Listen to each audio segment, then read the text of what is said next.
Hello and welcome to Devsplorer.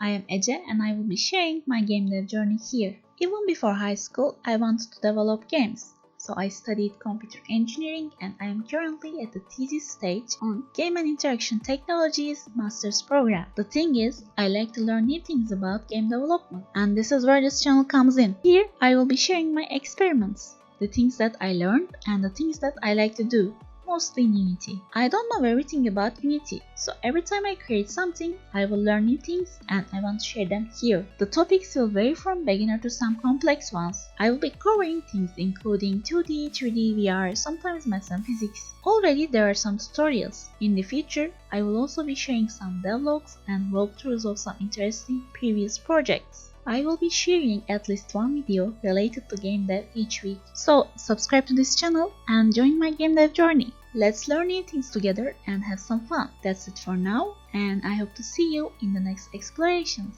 And bye bye!